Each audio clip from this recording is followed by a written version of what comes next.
Hello, everybody.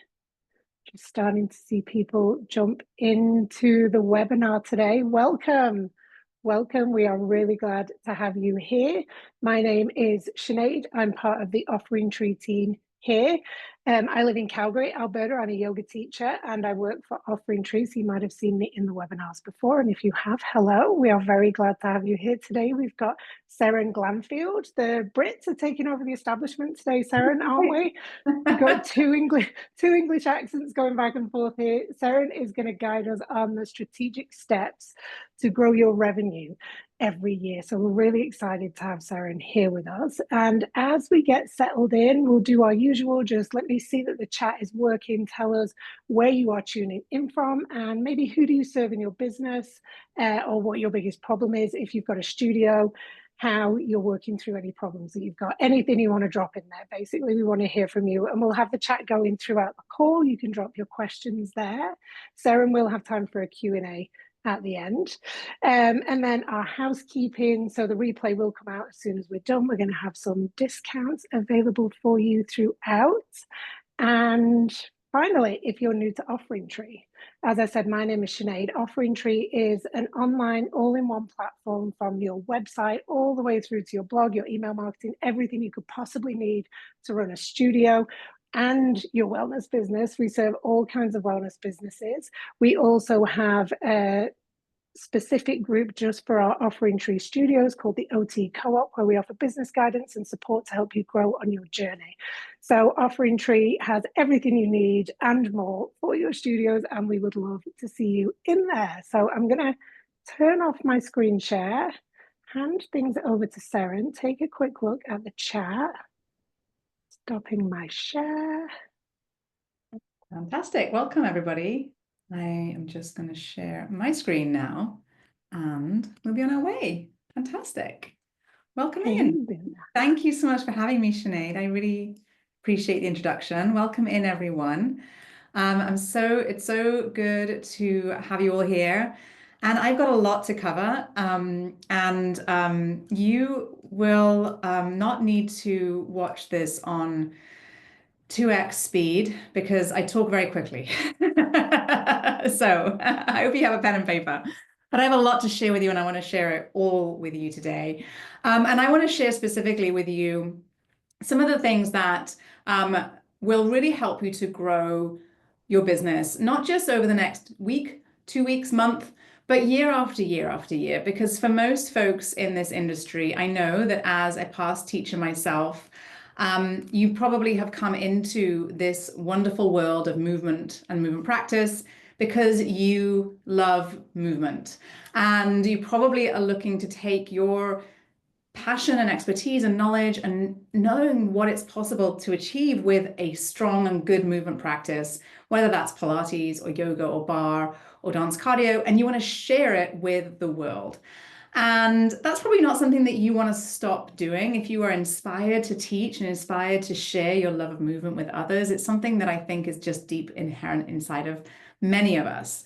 And so I want to help you to be able to do that, not just, like I said, for the next couple of months, but for years to come. And that means we need to build a sustainable business.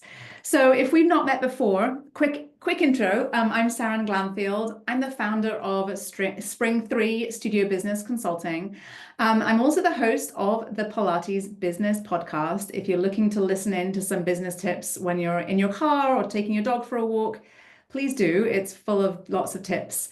I'm an ex-Pilates teacher. I'm also a mum of 3 very busy children. And most of all, I would say I pride myself on being the biggest champion of you guys who are sharing movement with others and sharing the benefits and incredible outcomes and results of having a really consistent movement practice in your lives. So I began my teacher training program in Pilates in 2008, which means that I've been doing this quite a while now, and I've actually moved into coaching and consulting studio owners in 2012. And that really came about very organically because before I dove into the Pilates and movement world, I worked on Wall Street and in London in marketing and finance. And so numbers and marketing was always where my brain went to. And so when I dove into the Pilates world and with, having had a love of movement for many, many years, many of my colleagues and teachers and peers were talking about business and pricing and how to get clients. And so very quickly we started talking about this. And what I found is that there is quite a few things that we can do very systematically to create a very stable business for you. And by stable business, I mean a business that is growing consistently, that brings you an income that you want, but is also that is fulfilling for you as a business owner so that you're not burning out, that you feel energized by what you do, and that you can continue to show up as in the best possible way for all of your clients. So before we dive into all the good stuff, I want to know how your business is doing and where you are at. Because when I speak to studio owners every single day of the week, well, Monday to Friday, and there are some very common challenges. And the common challenges are, I think the biggest one I hear is I need more clients, or I want more clients in my business. And so there might be a struggle in attracting new clients consistently, even though you're super passionate about teaching. It might be a struggle to fill every class on the schedule. Maybe some classes are full and others are not. Some studio owners tell me that they have seen growth in their business, but maybe that growth and that revenue has kind of plateaued. It's flat. And so that makes it really challenging to reinvest in your business, to pay your team, to maybe increase the wages of the people that you have on your team, or even to perhaps even take home a good income for yourself.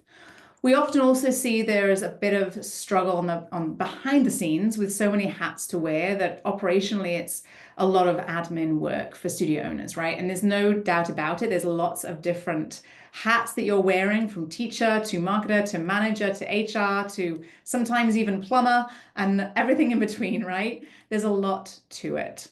And also I often hear from folks that they find the idea of marketing and knowing how to build their business generally overwhelming, because the world that we're in today is so digital, the landscape is so vast, and it can often feel lost when it comes to marketing strategies. And it's often difficult to know where to focus your energy and your attention. And so I would love, love, love if you could just pop in the chat, let me know which of these sort of most resonates with you in terms of where you want to focus and need to focus in your business at this time. How are you feeling about your business? How is your business doing? And what does your business need more of? Or what challenge are you facing right now? I would love, love, love for you to pop it in. So let's see. We've got a couple of new studio owners. So Anitra is launching in April. Exciting. And Kelly's been open for 4 months, not making money yet. Okay, this is going to help you guys so much to get that sort of systems in place. Jared says not enough people coming to in-person classes. Okay, excellent. Good to know. Christine and Kelly say A, close the deal, says Michael. Yes, very common. Okay, good. Thank you guys. Okay, super helpful. Just getting started, says Jamie. Fantastic. Okay, so client acquisition, it sounds like, is one of the biggest challenges. And we're going to talk a lot about that today, as well as some of the other things that are going to help you to grow in a very consistent way. So first of all, we're going to talk about how you can improve your business to get more members and more clients ASAP. We're going to also talk about some of the most common marketing mistakes and how you can avoid them to help to increase and grow your revenue. And then I'm going to share with you the framework that you need to really successfully grow a profitable, thriving, and sustainable studio business so that it's easier for you, there's more flow, and it's also more fulfilling for you as a business owner. So like Sinead said, please, please, please take notes. Please, please, please interact with me in the chat. Use the chat box. It is designed to be an interactive session. And yes, I will be opening up for Q&A at the end. All right. All right. So with that said, I'm going to give you everything you need to know right here. Okay. So if you really want to grow your business, there are 3 key elements, okay, that need to really work together in your business that act as an ecosystem, okay, to fuel your long-term business success, right? And And these are the things that will bring you new clients, engage your clients, retain your clients, and facilitate delivery of that client experience of the services that you have to offer. All right. And the number one thing that you need, the number one element, the number one system you need in your business is a lead generation and client acquisition system. Okay. Now, this is a set of strategies that are designed to attract the interest of potential clients in order to grow your business, to drive future sales. Now, this is what we call the top of the funnel. So this is your marketing funnel right here. There's often a lot of people sitting right here at the top of the funnel. And some of these people know you exist. Some of these people maybe don't yet know you exist. But what we're trying to do is to get people to flow down that funnel to that point of sale, which happens right around here, as I'm going to show you in a second. But at this point, we're looking for leads. We're looking for people to know that you exist so we can invite them into that next step of the customer journey. And there are a lot of mistakes that I see people making when it comes to lead generation and client acquisition. And I think that one of the biggest ones I see is that studio owners and teachers often rely on discounts to get new clients. And I think that it comes from this misconception that price is the reason why people come into your studio, right? That people purchase only based on price. But the reality is that clients don't come because of price. In fact, especially in the world we're in, people buy for so many reasons. And besides, there is only one way to win the pricing game, and it does not end well for you. So we don't want to rely only on pricing or only on discounts to get new clients.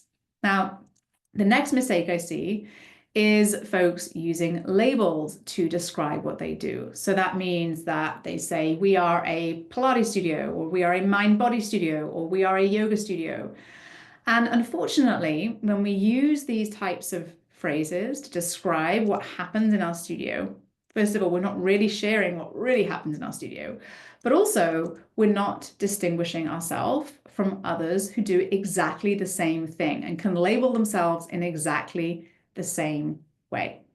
So what happens is when people use labels and they also rely on discounts, then they might often combine this with the next biggest mistake I see, which is relying on random social media posts to bring in new clients.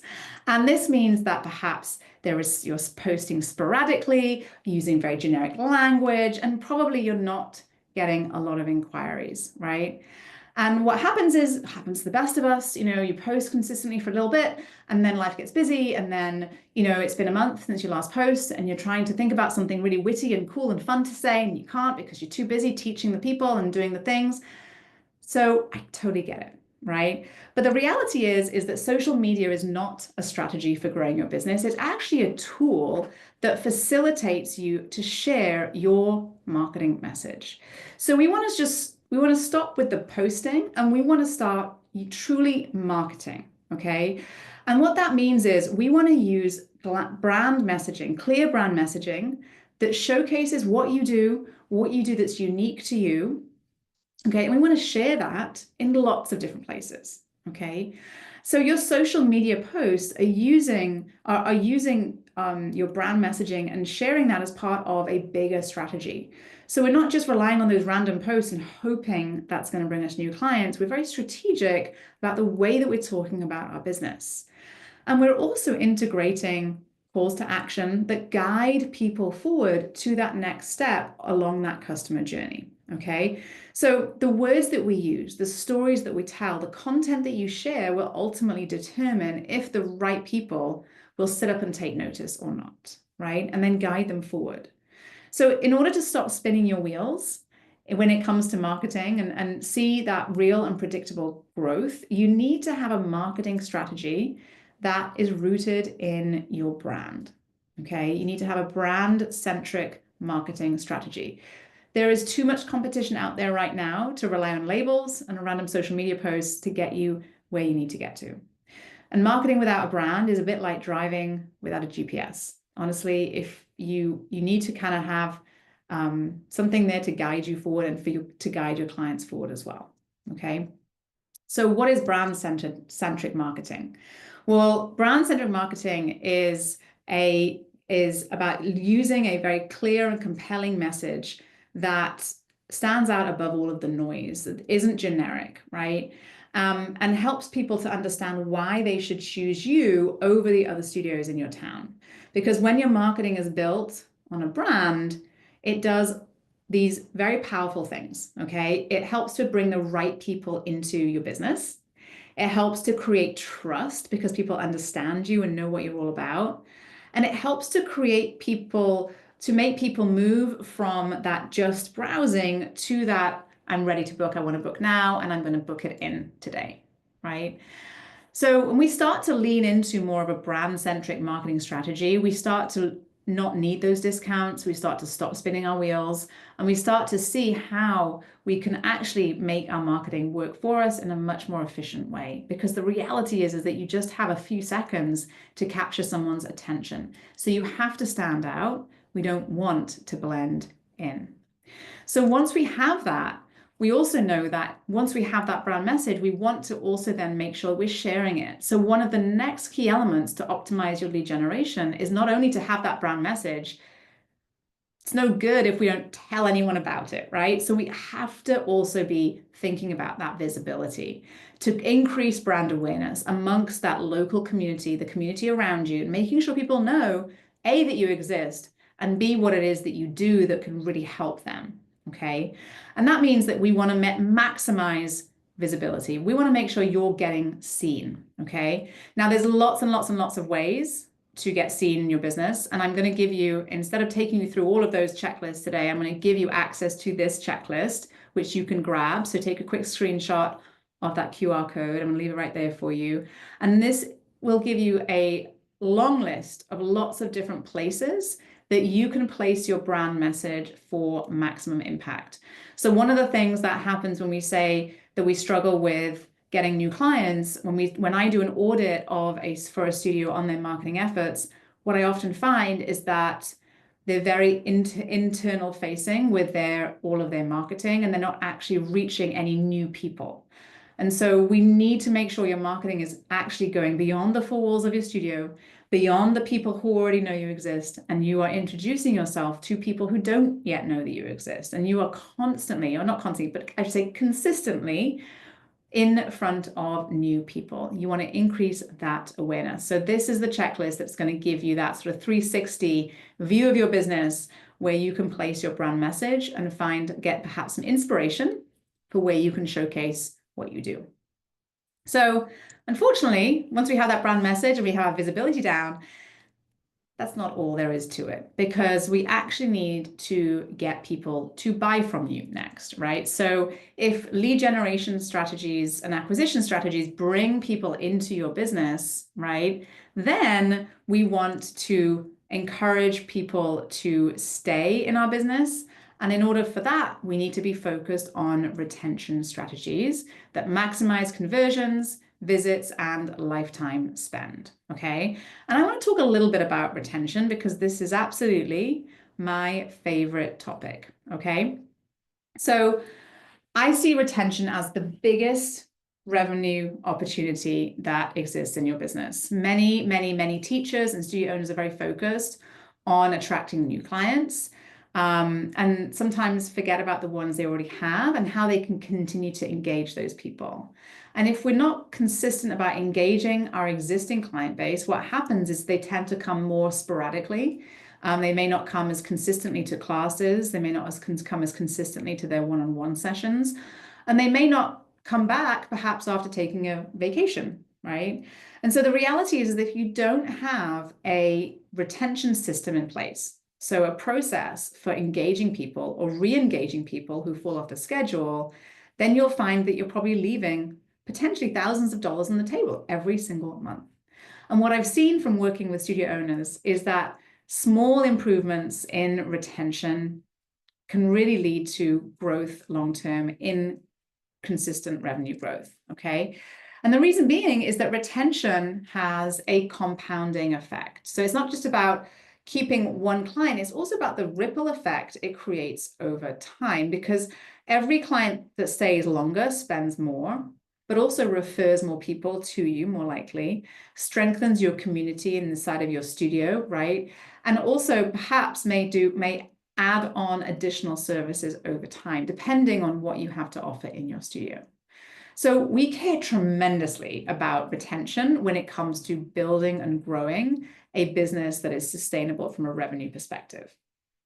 So when retention works, what happens is you get more predictable income because you have more consistent members joining month after month after month. And you also end up with what we call a higher lifetime client value. So clients stay longer, and therefore that one person is worth far more to your business. And so you have then less pressure to be constantly selling.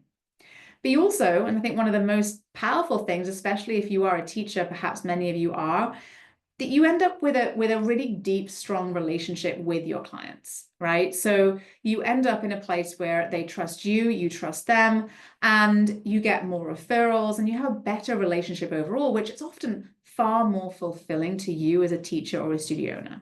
Okay.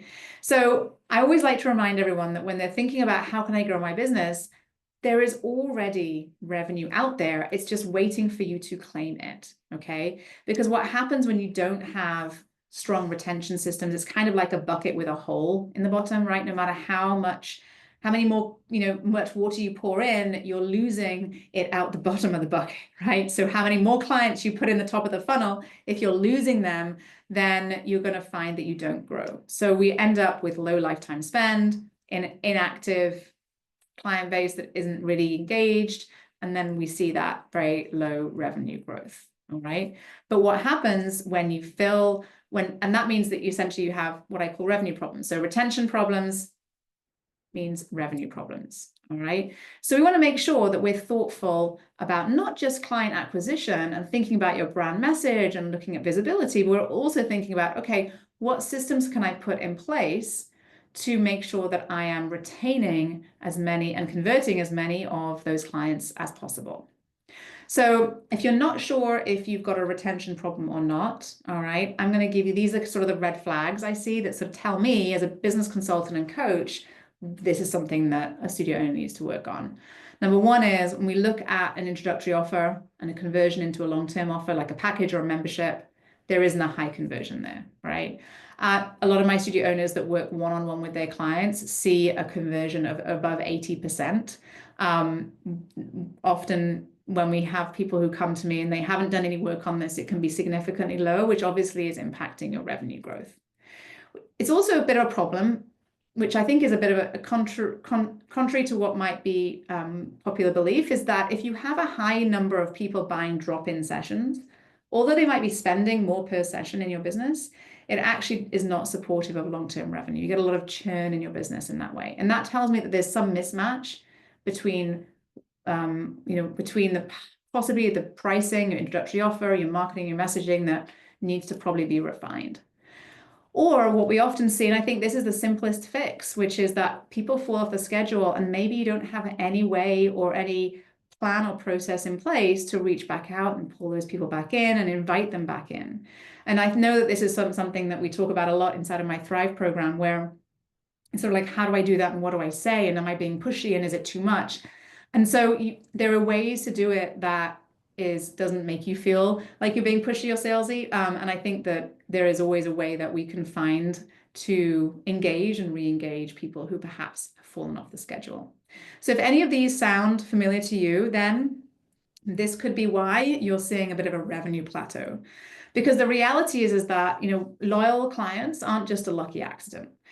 When you can get really intentional about your retention efforts, what you'll see is consistent growth in your business, and it'll also feel a lot easier. So if you're able to really think about and design what I call the customer journey, then throughout that customer journey, you're going to be highlighting what it is that your business does. That's your brand messaging. You're not going to tell them once, you're going to tell them on repeat, because that's how you build trust, and you be memorable. And you're very consistent with that messaging. And that also you're guiding people forward from perhaps just finding or hearing about you to that first visit, to that next visit, and then ultimately to that long-term package where you have them consistently coming back and engaged in your business. And so a quick business boost for you guys listening in today would be to really think about your customer journey. And once you optimize that customer journey from the top of the funnel all the way down, you'll find that a lot shifts in your business because you truly have the power to shape what that experience is for your clients. You have the power to shape that customer journey, and so that it delivers very consistent and very positive interactions that really foster that level of trust and connection. And there are lots of ways to do it that may not necessarily need to be hands-on, where you can create systems that facilitate that as well. And ultimately that drives higher retention, because when we have a customer journey that is not optimized, you might have a healthy number of people at the top of the funnel that know about you, but by the time they come down to the point of purchase, they may not be that many of them. But when we've optimized every stage of the customer journey, we're maximizing our visibility. We've got strong brand messaging, so people continue to be engaged and interested in considering what you do. You've got a fabulous introductory offer that invites people in and incentivizes people to make the decision to join, and then guides them forward into that long-term package. You find that you end up in a place where you've got consistently new clients coming into your studio business, which fuels your growth. So what does a customer journey look like? All right, so we've talked a little bit about customer journey. I want to take you through it step by step, because there are a few different stages, right? I mentioned the top of the funnel already. This is where people become aware that you exist, all right? And awareness is just knowing that you are out there. They may have driven by you on the street. They may have heard about you from a friend. Maybe you popped up in their social media. Maybe you've seen they've popped up in some Google search. They just know you exist at that point, right? But if at that moment where they hear about you or they see you, you have, in the way that you present yourself to your community, there is something that has made you stand out, then you will find that people move into that next phase. And this is what we want. We want people to move into the next phase where they're considering becoming your client. They're interested in becoming your client. And this is where they are going to continue to perhaps look at that next step. And that next step might be to go to your website or follow you on social media or ask their friend who told them about you, what is it like? Where is the studio? How much is it? All of these details, they want to learn a bit more about you. And this is your opportunity to really share a little bit more about who you are and what you do. And if your messaging and what you're telling people at that moment is compelling and exciting and interesting and delivering on that hope that they have, you can help them to achieve the thing that they need your help to achieve, then they're going to go to that next phase, which is the decision to try and to engage with your studio. So this might be when they book their first class, or they reach out to you via email or text or DMs and say, hey, tell me more about what you have to offer, okay? And this is a critical, pivotal moment in the customer journey, because this is the moment in which they've confirmed to you that they are indeed interested in what you have to offer. And this is your opportunity to make sure that you deliver a fantastic first impression and experience for them. Now, if all of that goes well and they come into the studio and you give them a fantastic experience and they've become a part of your studio and part of your community and they keep coming back, then they will become loyal advocates of your business and your brand, and they'll become your best clients, because at every single stage of the customer journey, you have reinforced the brand message. They are on the same page as you probably have similar values, and they will be your client for life. And so there are opportunities at every stage of this customer journey, from that even beyond the top of the funnel at that first visit, first purchase, and then long-term commitment, to really refine that experience through personalized touch points, through follow-up strategies, and also those reactivation campaigns or win-back campaigns that keep people active and engaged in your business.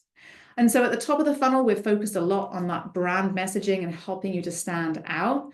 As they continue down the funnel, we're looking more towards those personalized touch points and making sure we are as connected as we can be with our clients. Now, I know many of you are just thinking, okay, that sounds great, Seran, fantastic, but I just would like to know, please just tell me which trending audio I should use this week on Instagram. Can you just send that to me? Or tell me what my pricing is right, or I need a new logo, and then everything will be fantastic. And the reality is that if you are thinking about marketing in this way, then it's likely that you're not really, there is a lot of opportunity that you're probably leaving on the table, and probably you're leaving quite a bit of money on the table. And so the question I want you to think about, and a little bit of homework for you perhaps to take away from this conversation today, is how intentional are you about guiding your clients from that top of the funnel, from being curious and interested about what you do, to being committed long-term members? What are you doing and what are you saying to help to inform and educate and inspire them throughout that customer journey so that they continue down into that place where they are loyal advocates of your brand and your business? Okay. So we know that lead generation is important, and we know that retention is important. So what's the third pillar of the ecosystem? Well, it's all the things that happen behind the scenes. All right. Because once we've fueled our business with new clients and we have those systems in place to keep those clients, then we know we also need to make sure everything happens seamlessly behind the scenes. This is your ability to deliver a very consistent client experience, the standard that you want, to really be able to step into that role of being a business owner. And so this is things like how you manage your time, how you, what processes you have in place, if you have other people working with you or not, and how you divide your time among perhaps the many different things that you're doing in your business. And what we find is that, or I found, I should say, from coaching and consulting studio owners for over 12 years now, is that if there is no structure in your business, it is going to feel more overwhelming. It is going to feel more stressful, okay? And without the right structure and without systems, honestly, it is very hard to avoid a certain level of overwhelm. Now, some of you might be naturally very organized people, and so it might be okay. And then some of you may feel like you are drowning with to-do lists or things that pop into your head, or being constantly in reactive mode. And honestly, to find yourself in that place, stuck in the daily grind, playing catch up, stretched thin, is a place where it is very, very quick to get to feeling burnt out. And even sometimes, and I see this often, especially with studio owners and teachers that work one-on-one with their clients, you start to feel resentful towards your business and your clients. And I don't want that for you, right? I don't want that for you at all. And so we want to give, I want to build a little bit of good habits. I want to build a little, some structure into your business, so that you can create that sort of very stable, predictable growth for yourself and your business. And what that means is there's a few things that you're going to want to learn how to do, or habits that you're going to want to develop. So if you're looking to scale your business and you have a studio, then you're likely going to need to learn how to hire, to manage, and to lead a high-performing team, right? Now, what I mean by that is you want a team that you are not micromanaging, right? It's nothing more stressful than micromanaging everyone around you. So we want to make sure that as you're hiring people, you're onboarding them and training them in a way that allows them to do the work that you need them to do in your business, and that you don't need to be involved unless it's a problem, right? And that's the goal. You also want to have some structure in place and some processes in place that help your studio operate seamlessly, perhaps without you, ideally. Sometimes that's nice, right? Till you take a nice vacation. But sometimes you also want to be thinking more of like that's in that CEO place. And we want to be thinking about, okay, well, what do I need to do in my business for my business to really grow? What's my next 6 months going to look like? How do I want to spend my time? What are my financial goals? How many do I need to buy new equipment? Do I need to expand my space? Do I need to hire more people? Do I need to train more people? And if we are constantly flying by the seat of our pants with no plan in place, then we're constantly going to be in a reactive mode. And again, that's extremely draining. But what we know is that when you plan a little bit and put some organization in place, it really fuels your ability to make progress in your business and makes your business really perform for you. Okay. And finally, we do need to look at those numbers. And as much as we might avoid it, we might know we need to look at the numbers. We might tell ourselves numbers aren't our thing. We might tell ourselves all sorts of stories about numbers and what they mean or don't mean. Business is a numbers game. And so you do want to make sure that you are familiar with the metrics that show how healthy your business is. So that's looking at those key numbers, the key numbers that tell you whether you're growing or not. And yes, revenue is one of those numbers, but it is not the only number at all. And so when we do a little bit of a deeper dive into your numbers, what we see is that it helps to really help you to identify some trends over time. So for example, yes, maybe January is a little bit of a bigger month, but sometimes it's not always the beginning of January that's actually busiest. Sometimes it's the second half of the month that's busy.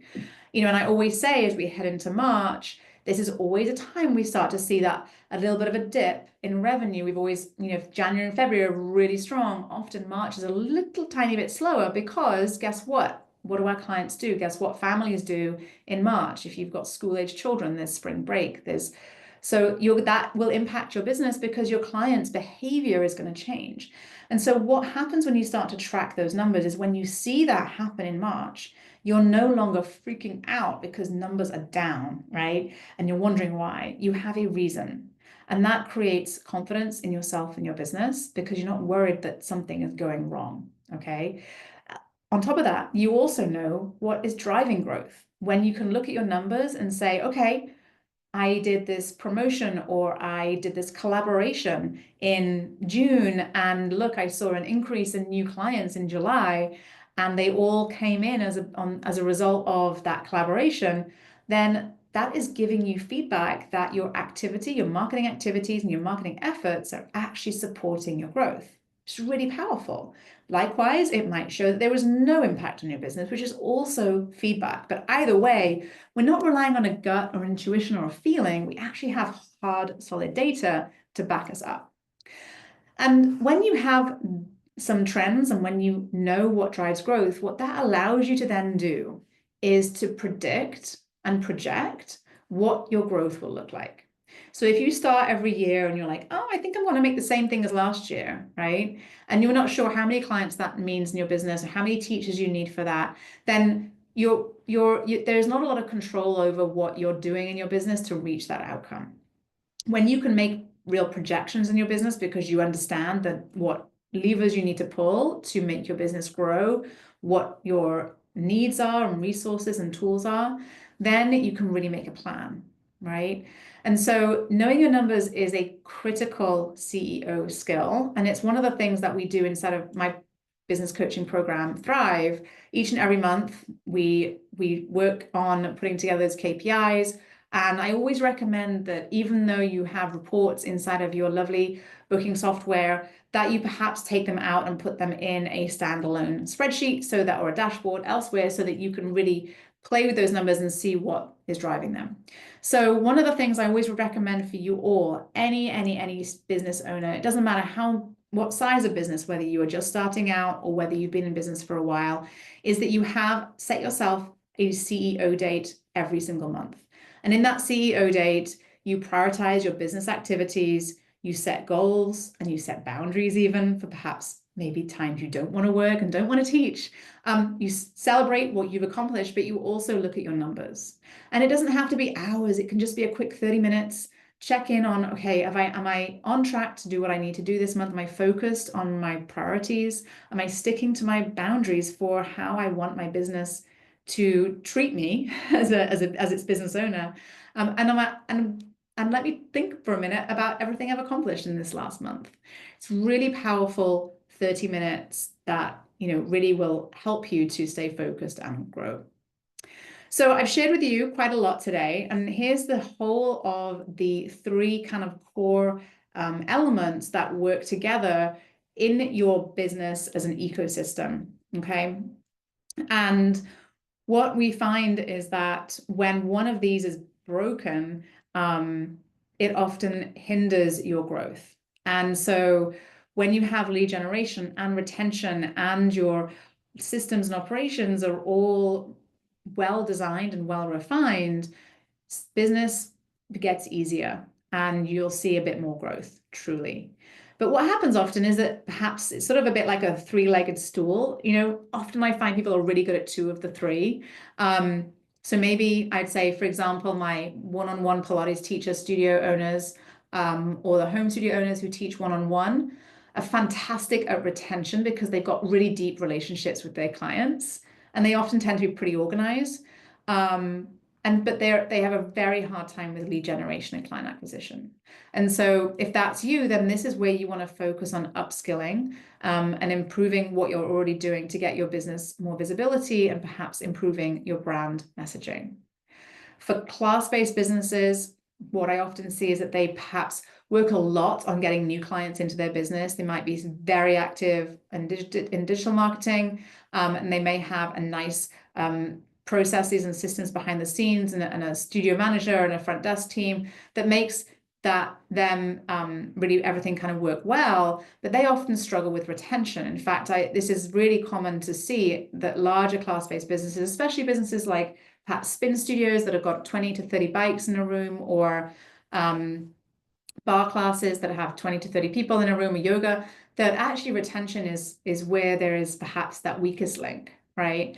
And so that is where I always find there is revenue on the table, that we just need to implement some systems to guide people forward, to make sure people stay active and engaged in your business, so that you can continue to grow and reap all of the rewards of the business that you have built. And every now and again, I come across studio owners and teachers who are really natural in their marketing. And that means they're really, really good at lead generation. They are active on social media. They have people coming, they're really engaging, and people really love them and follow them wherever they go. But they often, sometimes, and maybe I'm being too generalizing here, but they often are not so good on the leadership and the systems and the processes behind the scenes to make it all run. So they often find themselves in a place of overwhelm. And so what we need all three to work together to really help you to grow your business, right? And the specific strategies within each of these areas is going to depend on what stage of business you're at and truly what your goals are for your business. So I'm going to give you a quick example. I have clients I've worked with for many years, and fortunately throughout their life as a studio owner, they've had babies, or they've dealt with health issues, or they've needed to take time out of their business to take care of a family member. And in that scenario, they needed systems in place, not just to run and grow their business, run their business, but they also needed to have some systems in place for retention and lead generation to take place as well.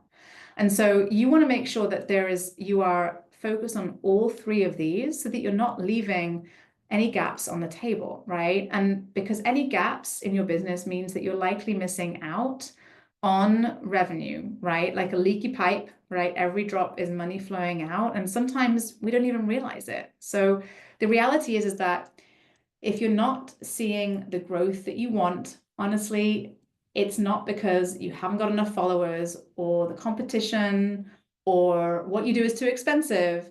It's probably because you're missing a little bit of systems, a little bit of structure, and some of those skills that makes success more predictable. So I want to leave you with just a couple of just guiding principles. It's not about doing more necessarily. I think that sometimes when we think about business growth, there is an overwhelming sort of sense that I'm already busy. How can I do even more? It's about finding the strategies and doing and implementing and taking action on things that are actually going to move the needle for your business. And so what that means is that there's not one way to grow a business. There's a way that's going to work best for you, with your skills, your talents, and your resources, that the next person may have a very different set of. So it's about being smart and leveraging what you have, and then leveraging this ecosystem where we know we need to focus on lead generation, we know we need to focus on retention, we know we need to have some sort of organization in our business in order for it to grow.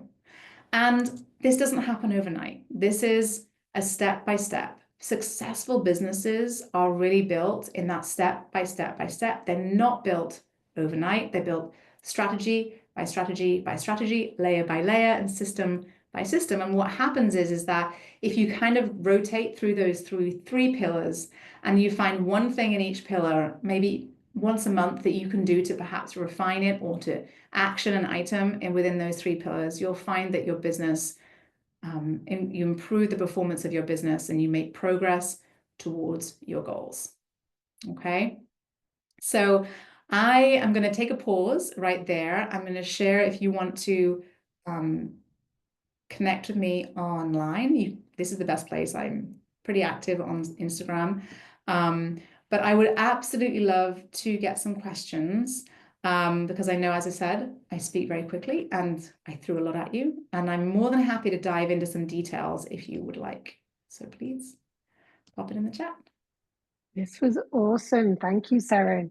It's really resonates what you say about posting on social media and sort of what do you think about when is it time to delegate? Like everybody has a certain skill set. So whether it's the finances or maybe the marketing is just natural to you, how do you know as a business owner when it's time to just say, okay, let me give something like this over? Yeah. Desperation? No. Well, there's a few different, I would say there is a few different things to take into consideration when you are thinking about delegating, and especially when it comes to delegating social media, because it's often one of the things that we dislike doing the most, but it's often one of the things that almost is more challenging than we realize to hand off to someone else.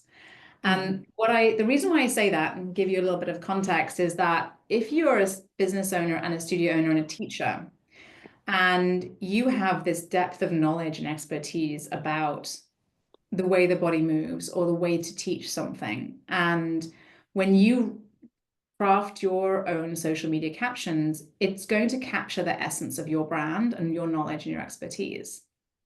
And that is often really overlooked by studio owners and teachers. And so what I see often is when we then delegate that to someone else without perhaps a good brand package or guidance for that person who is taking on social media, you can end up with social media that is very generic. Because, you know, hiring a social media manager that doesn't have the expertise that you have and has no training on that is going to post generic stuff. They're going to post a post because you've told them you want to post 5 times a week and then do 3 reels and a couple of stories, and they're going to do that, but it might not represent you and your brand. And so very often, that's sort of the biggest mistake that I see, is that we overlook the power of having a well-designed or a sort of well-orchestrated social media strategy that really represents your brand. So if you are planning, it's not to say that you shouldn't hand it off. You should absolutely delegate it as soon as you can, and as soon as it's worthwhile for your business and you can afford to do that. But as you do that, I would encourage you to be really thoughtful about your expectations on the deliverables, as well as giving that person as much insight and guidance on how you want your brand to be presented. Okay.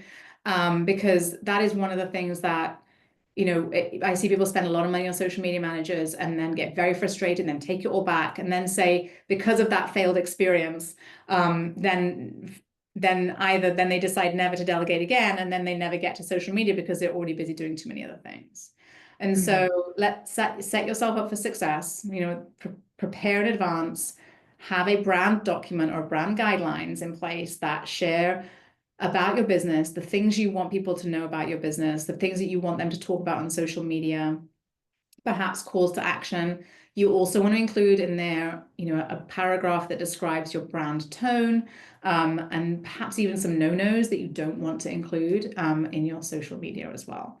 And that'll help a lot. And then as you continue to work with whoever it is you bring into your business, sometimes it's, you know, a client who's, you know, loves what you do and has offered to help. Sometimes it's a friend, sometimes it's an agency. But either way, it is really helpful to then continue to perhaps give feedback on whatever is being shared, so that you can, it's ultimately you get to the place you need to get to, and it may not be an overnight thing. And I think that's another misconception, is that can hand off my social media and never have to think about it again. And then, it doesn't work and their expectations are not matched, and it can be a really tricky situation. Yeah, it'd be awesome if we could do that, but yeah, those are really good tips. Christine's saying, can you share any tips for retention and re-engaging clients that have dropped off? Yes, excellent. Okay, so many places to go with this. Okay, so retention is all about, there's a couple of things. Retention is about your relationship that you have with your clients. And so depending on how close the relationship that is in terms of how connected they feel to your brand, I should say, if they feel very connected to your brand, and if you are sharing guidelines about the expectations for how often they should come and what that interaction looks like and what they should expect, most people, I would say, for the most part, understand that they need to come consistently to get results. What I often see is that there is a lack of, for retention, the number one thing is you want to make sure you're sharing and showcasing your brand, but also your expectations of, and managing their expectations of you too.